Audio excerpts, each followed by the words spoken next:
Hello, this is Chapter 3 of Daniel Hopsicker's book, Welcome to Terrorland, Mohammed Atta and the 9/11 cover-up in Florida. Chapter 3 is titled No Sniggering Allowed. If people with careers to think about were being pressured into keeping silent about something as serious as an assassination attempt on the president, what else might authorities be covering up? Try almost anything and then delete almost.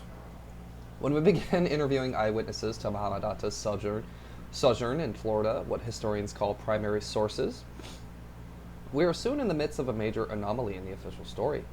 There was a problem in the FBI's timeline about when Atta first arrived in the U.S. to set up his terrorist headquarters.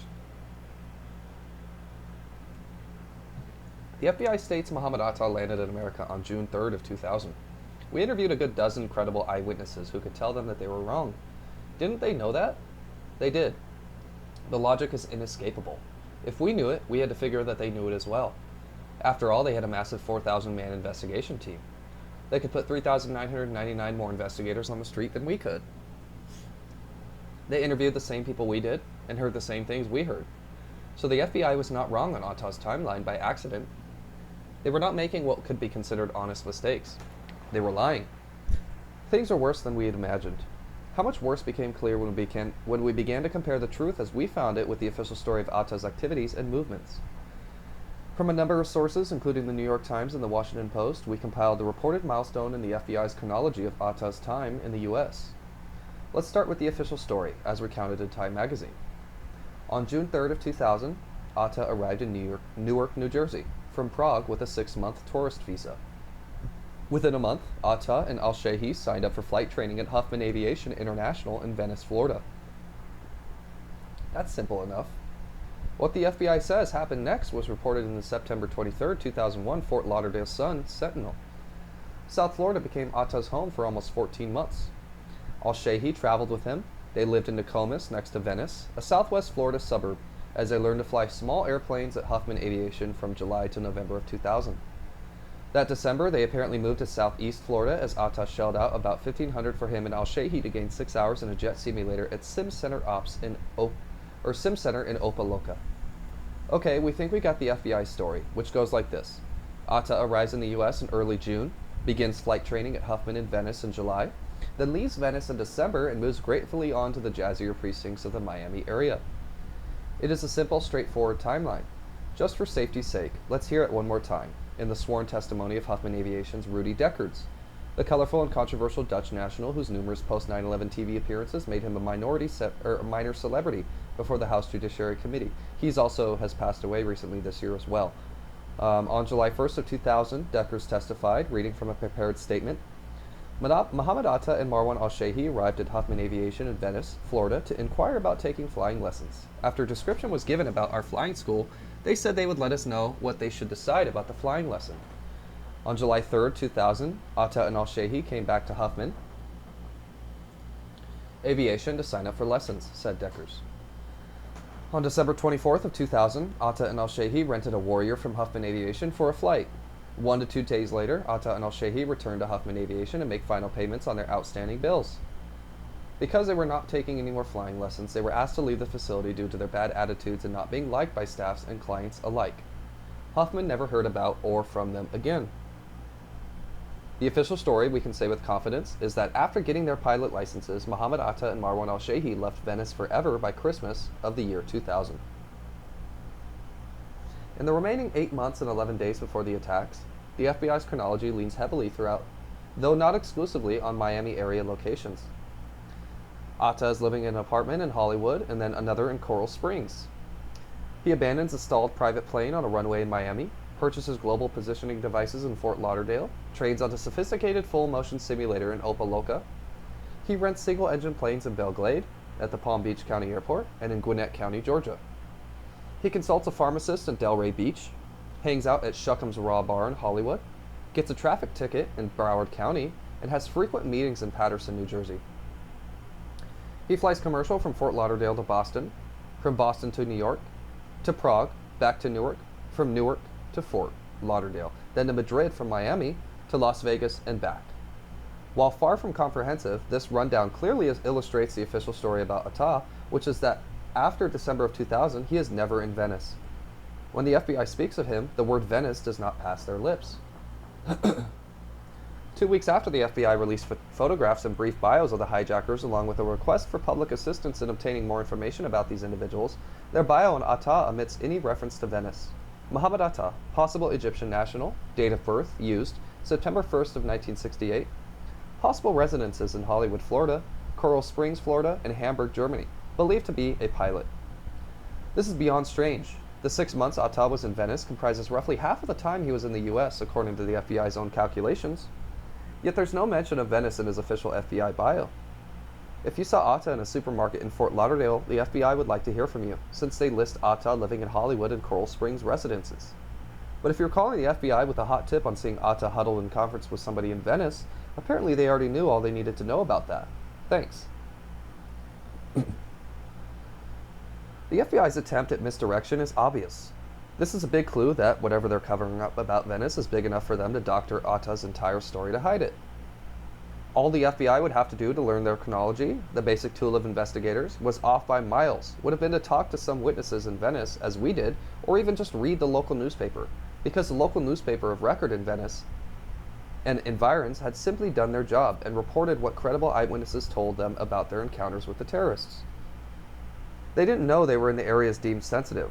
They were like the fire chief in Longboat Key who'd blurted out what he'd seen because he wasn't clued in enough to keep his mouth shut. They were local, thank God. By interviewing dozens of eyewitnesses, often before the FBI got to them, these newspapers performed an invaluable public service. They reported the eyewitness testimony of people who had first-hand knowledge about Mohammed Atta and his terrorist cadre. For that, future historians will be grateful, even as we are. Worse for the FBI, these witnesses' stories corroborate each other in ways that definitely give them the ring of truth. Unwittingly, local people saw things that gave them possession of what's been called inconvenient knowledge. What is inconvenient knowledge? Here's a quick example. If you had been in Dealey Plaza when Kennedy was shot and happened to notice Lee Harvey Oswald standing right beside you on the curb chomping on a chili dog while the motorcade went by, you would have seen something tremendously inconvenient. Even if you didn't want it, you would have inconvenient knowledge.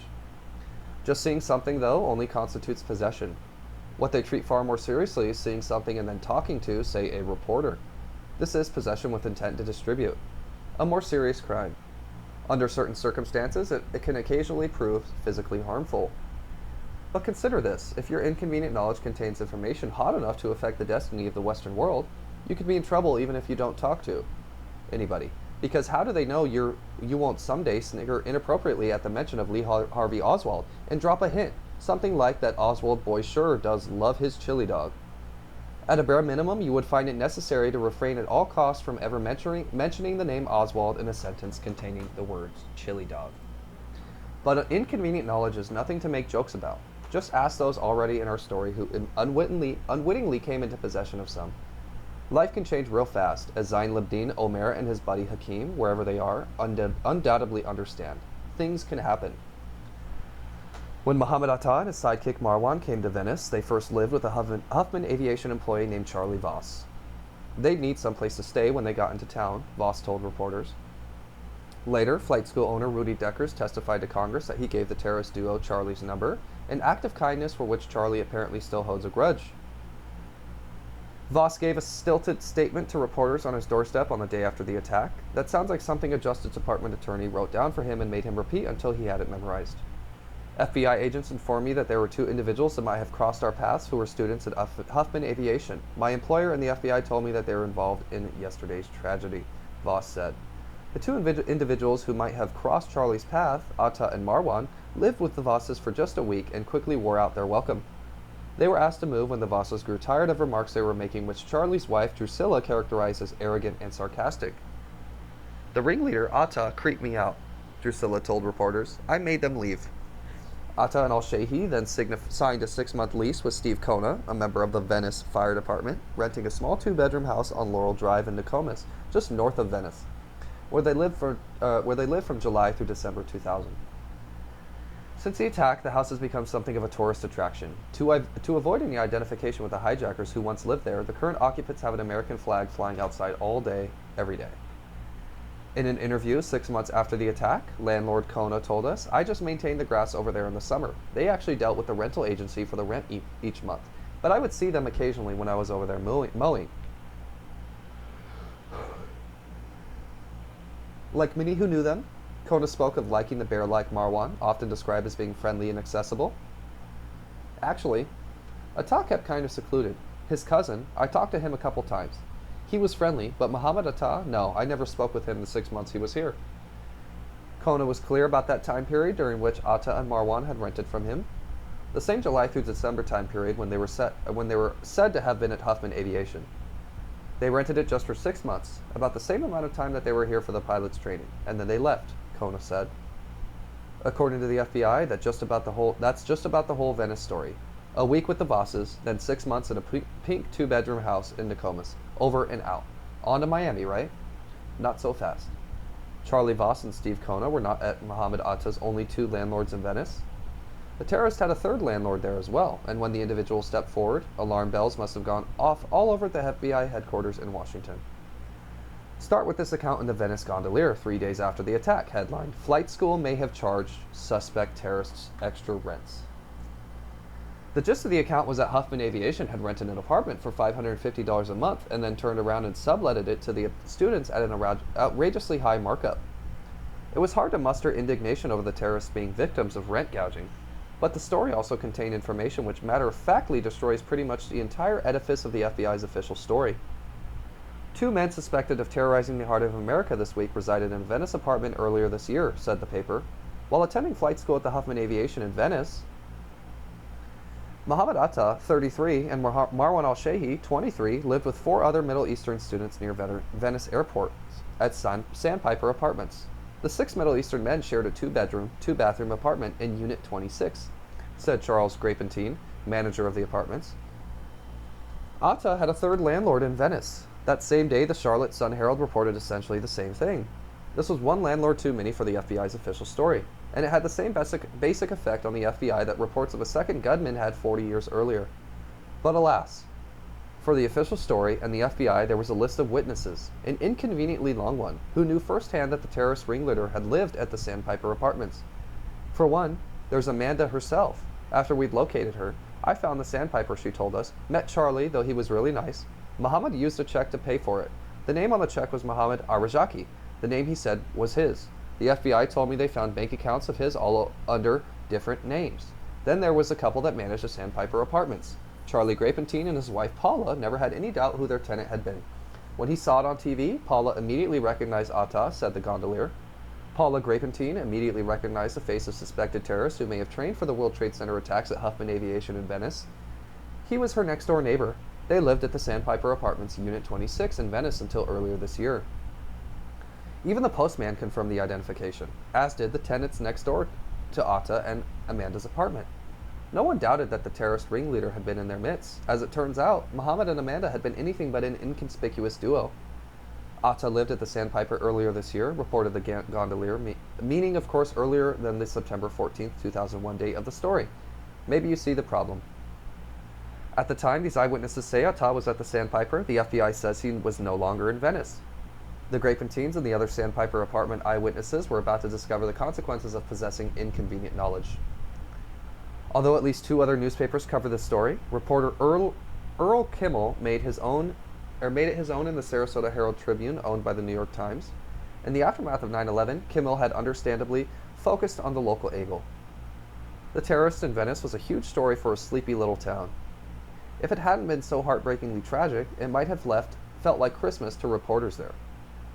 As Venice was discovered to be increasingly important in the story of the terrorist conspiracy, the headlines of the paper's report changed to reflect it from going FBI links 3rd terrorist to Venice to 4th terrorist suspect may have ties to Venice to 5th pilot trainee vanishes. In his initial account of Atta's 3rd Venice landlord, Kimmel recapped what the FBI had released about Atta's stay in Venice, and right away he noticed a huge discrepancy between local eyewitnesses and the official account. Voss and his wife, Drew, asked the pair to leave after less than a week. The 2 men lived in Nokomis rental home from July 2000 to January 2001, according to the homeowner. Huffman flight instructors have said they believe Atta left the area shortly after receiving his pilot certification. However, Atta may have been in Venice as recently as April. Charles Grapentine, the manager of Sandpiper Apartments on Airport Avenue in Venice, said he remembers seeing Atta at the complex for about 3 weeks in April. He said Atta was living in the apartment of Amanda Keller. When we finally found Amanda Keller, one of the first things she said was how distressed she had been when she learned that her former landlord had talked to the press. When I saw Charlie talking in the newspaper, I knew they were going to jump all over him. I thought, Charlie, no, can't you just wait? Kimmel's story was where we first learned that terrorist ringleader Atta had an American girlfriend while in Venice. Somewhere out there was a girl named Amanda Keller who undoubtedly had one whale of a story to tell. News accounts of Atta's stay at the Sandpiper don't just stray away from the FBI's account, they flatly contradict it. After just weeks in southwest Florida, we had a chill feeling that someone or something big was being hidden down in the mangrove swamps of southwest Florida. Something in Venice. When we showed up at the Sandpiper apartments, over 6 months after the attack, we learned that we were in luck. The shock had begun to wear off, and the FBI agents had stopped coming around. After climbing the stairs to Unit 26, Atta and Amanda's second-floor apartment, we knocked on their next-door neighbor's door. Stephanie Fredrickson was home. She invited us in, and she talked.